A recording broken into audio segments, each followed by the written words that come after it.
Hai semua, saya Heriono Lalu. Di video keempat ini akan menjelaskan lanjutan regresi linear sederhana dengan bahasan koefisien determinasi dan korelasi. Kita masih menggunakan kasus yang sama, yaitu bagaimana variabel bebas X, yaitu pendapatan, mempengaruhi variabel terikat Y, yaitu pengeluaran, atau ada hubungan antara X dan Y. Pada video 2, kita sudah menemukan model hubungan tersebut. Kemudian pada video ketiga, kita sudah menguji seberapa signifikan regresi linear yang dihasilkan. Kemudian pada video berikutnya kita akan membahas tentang bagaimana seberapa kuat X menjelaskan Y atau perubahan X mempengaruhi perubahan Y. Kemudian kita uji korelasinya secara statistik. Koefisien determinasi disimbolkan dengan R kecil kuadrat yang dapat ditentukan berdasarkan data-data pengamatan. Tabel ini merupakan tabel yang sama dengan tabel ketika melakukan pengujian apakah model regresi diterima atau ditolak. Kemudian untuk mendefinisikan atau memaknai koefisien determinasi, kita manfaatkan formula ketika melakukan pengujian, yaitu sum square total sama dengan sum square regresi plus sum square error. Nah, ini kita sudah melakukan perhitungan sum square total, sum square regresi. Anda dapat melihat kembali di video yang kedua atau video yang ketiga.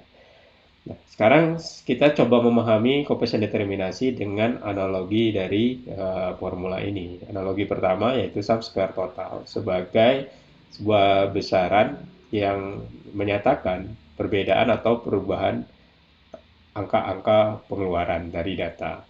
Kemudian sum square regresi adalah perbedaan yang muncul karena model regresi. Jadi apakah perbedaan yang ada di realitas data itu dapat dijelaskan oleh model. Kemudian sisanya yang tidak diamati kita sebut sebagai error. Dengan formula ini berarti kita bisa menghitung berapa persen perbedaan yang ada di realitas itu bisa dijelaskan oleh model atau bersumber dari model regresi. Jadi persentase itu dihitung seperti ini. Jadi koefisien determinasi sama dengan sum square regresi dibagi sum square total.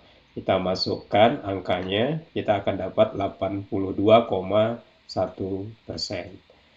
Nah, apa artinya 82,1%? Yang pertama yaitu perbedaan atau perubahan nilai Y, yaitu pengeluaran di sini, yang terjadi pada sistem nyatanya atau realitasnya, ternyata dapat dijelaskan, yaitu sebesar 82,1% itu dapat dijelaskan oleh perbedaan atau perubahan X, yaitu pendapatan. Jadi, pendapatan dapat menjelaskan sebesar 82,1% perubahan atau data-data pengeluaran. Nah, bagaimana dengan sisanya? Sebesar 17,19%. Ini tidak diketahui.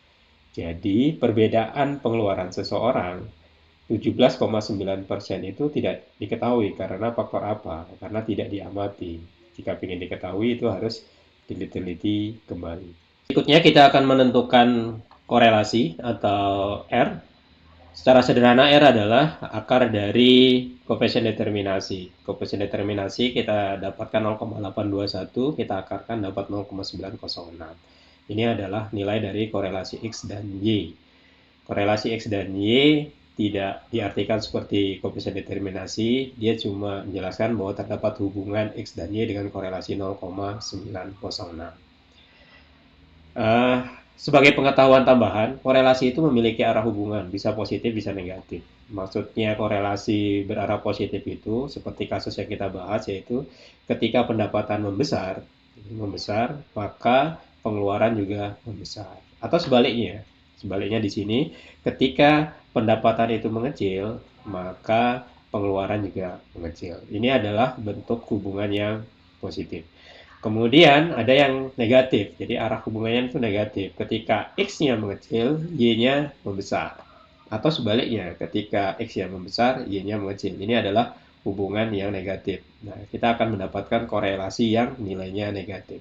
Jadi, ketika korelasi bernilai negatif, bukan berarti tidak ada korelasi, tapi nilai korelasinya ada, dan arah hubungannya negatif.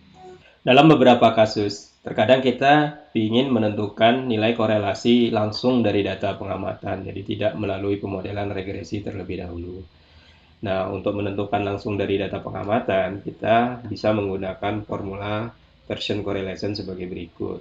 Nah, dalam formula ini, kita butuh data X rata-rata, Y rata-rata, dan selisih X dengan rata-ratanya, selisih Y dengan rata-ratanya, dan selisih yang dikuadratkan. Nah, untuk menentukan ini, kita bisa memanfaatkan tabel seperti berikut. Terdapat data X, data Y, kemudian kita tentukan berapa rata-rata dari X, kemudian kita tentukan berapa rata-rata dari Y. Nah, pembilang dari formulanya kita tentukan dari tabel dengan cara menselisihkan, kemudian hasil selisih X dan Y-nya dikalikan. Nanti kita dapat nilai sumnya, ini ada sumnya yaitu 40,5. Kemudian kita membutuhkan selisih X dengan rata-rata, jadi X ini diselisihkan dengan rata-rata, kemudian dikuadratkan. Ini adalah nilai-nilainya dari berdasarkan data, kemudian kita jumlahkan, ini adalah sum yang ini, yaitu 82,5. Begitu seterusnya untuk selisihnya dengan Y rata-rata. Nah, berdasarkan hasil sum yang ada di bawah, atau penjumlah hasil total yang di bawah, kita masukkan ke dalam formula untuk menentukan korelasi, yaitu 40,5, ini yang atas, kemudian dibagi akar dari 82,5 dikali 24,1, kita akan mendapatkan korelasi yang sama dengan yang sebelumnya, yaitu 0,906. Demikian video keempat yang berisi penjelasan tentang menentukan koefisien determinasi dan korelasi. Ini dapat ditentukan baik melalui hasil pemodelan regresinya maupun langsung dari data. Kita akan lanjutkan dalam video yang kelima, yaitu bagaimana melakukan pengujian korelasi secara statistik.